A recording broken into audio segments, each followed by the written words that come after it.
Today we're going to share with you all our top travel tips for Bali. Hot tips. Hot tips, yeah. What we learned and what we think would help you guys if you're thinking about traveling to Bali for a short time or even a long time.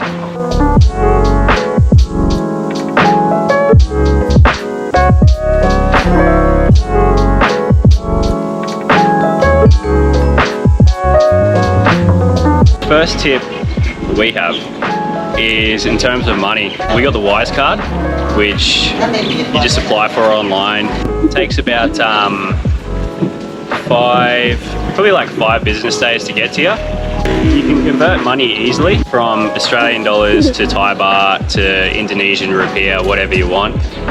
There's only a small fee. You can save a lot of money instead of having to go to withdraw your own cash out and then transferring it in another place. So that can save you quite a lot of money in Indonesia and also in other countries because ATM fees can be quite high.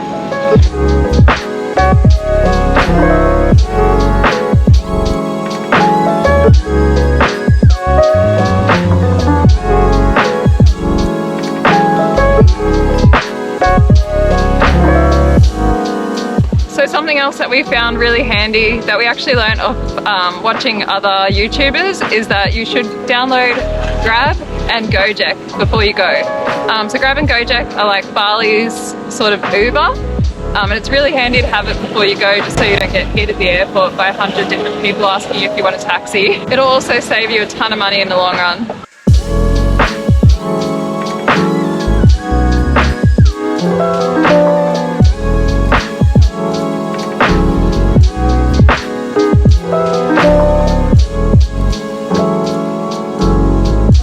Hot tip is when I first arrived, I only had Apple Maps, and what I found was that sometimes half the things that I was looking for weren't listed. I downloaded Google Maps and that's what I use now. I found a whole lot more places that I could access and I could actually find online. The main thing that happened to me that made me want to use or find a new map system was I was looking for ATMs in Uluwatu around the area we were staying, and the only ones coming up were half-an-hour drives. So then I downloaded Google Maps and I found that there were ATMs a whole lot closer, a lot more accessible for where we were.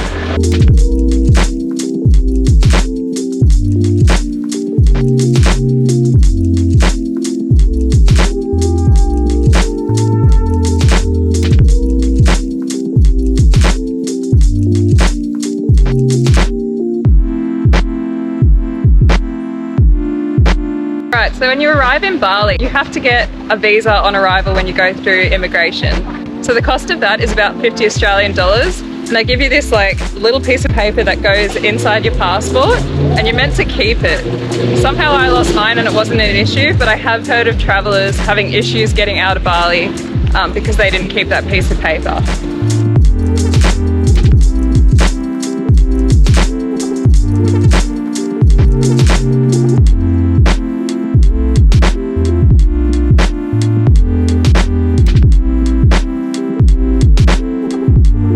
So before you come over as well, everybody needs internet.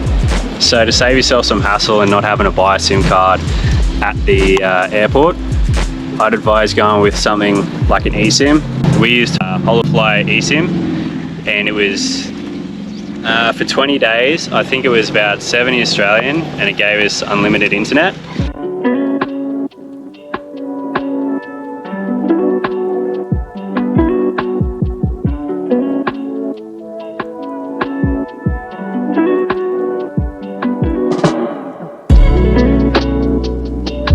When we were in Bali, we got approached multiple times by people in the street asking us if we wanted to buy Valium, Xanax, something. So we were just curious and we went into a pharmacy and asked if it was something that needs a prescription. And turns out it does need a prescription in Bali, and what they're selling on the street is probably not legit.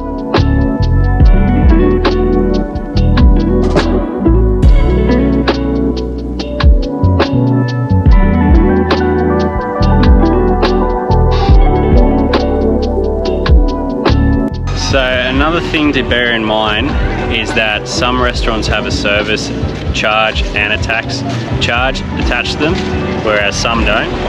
So you really need to read the fine print on the menus, because we got stung a few times going into places where they had, you know, nearly 20% extra added onto them due to tax or service charges. So when we first got there, we didn't have any restaurants that had this on it. And then when we got to Canggu, I think, so the third place we got to, we got stung with it.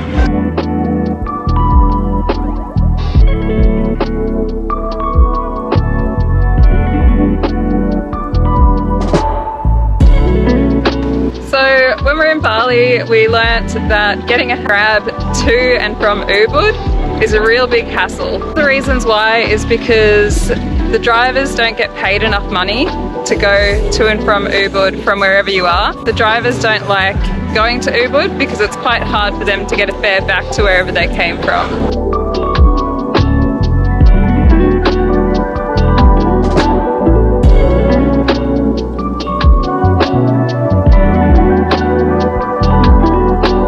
Denpasar, you don't see a lot of it on YouTube, and you don't hear a lot about it when people talk about Bali. We decided to explore it a little bit. We've got a couple of videos on our channel which you can check out as well on Denpasar. What we found was it has a lot to offer, a lot more than what people give it credit for. It's good to see how other cultures live in a city as well, how different cities work in different countries. Something I found interesting as well, so I definitely recommend it for a couple of days or even just for a day trip. Check out Denpasar.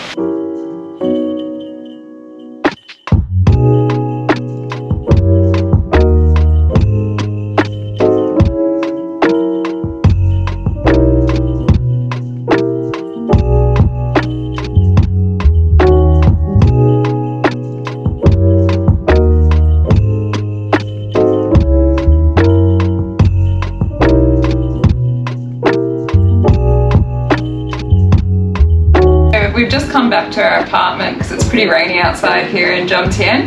We're just going to talk about some scams in Bali. We didn't really experience too many of them, but they are out there, so just be aware of them. One of the ones that we were quite aware of before we went over there was the taxi scams. If you're going to get a taxi in Bali, make sure they have the meter on. Long story short, probably best not to get a taxi in Bali. Use Grab or Gojek instead. Yeah, you'll get a fixed price on the app. They can't dispute it, and you know what you're going to be paying exactly. So. Yeah, the next point that we've got for scams in Bali is motorbike rental. There's a lot of places just on the street where it's just a guy standing there next to a bike and just like him and his bike. It's not like a legitimate scooter rental shop. And a lot of these places, if you rent just from the random guy on the street, you'll bring the bike back in 2 days, and he'll try and charge you for extra damage that you might have not even caused to the bike. So just be aware of that. And also, a lot of places will request a copy or your passport. So you definitely don't want to be handing over a copy of or your actual passport to some random person on the street. So the final scam that we're going to talk about that we've noticed is the prices in stores. So mostly like street vendors, that kind of thing. They're going to be really trying to get you to pay so much more than what they're actually worth or what they actually would take for it. They'll start with a 600,000 rupiah price, which is over $60 Australian. And then, I mean, you can, depending on what the item is, sometimes you get it down to 200 to 100,000. First price, never accepted. Usually get it less than half of what they initially offered it for. So that's something that you're going to learn when you're there. Like, you're going to get a feel for what the actual prices of things are, shirts, bags, shoes, that kind of thing. But just when you first get there initially, and I know it is hard for some people to barter because if you're from a Western country, you're not used to it. Especially, it's just like the price that's there is the price that it is. Don't feel like you're ripping them off by offering a lower price, because at the end of the day, they're trying to rip you off.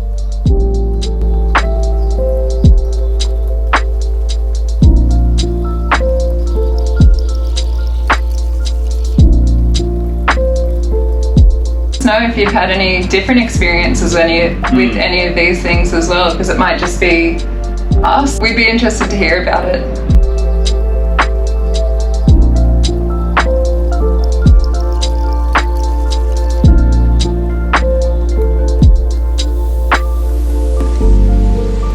online, and then from that you can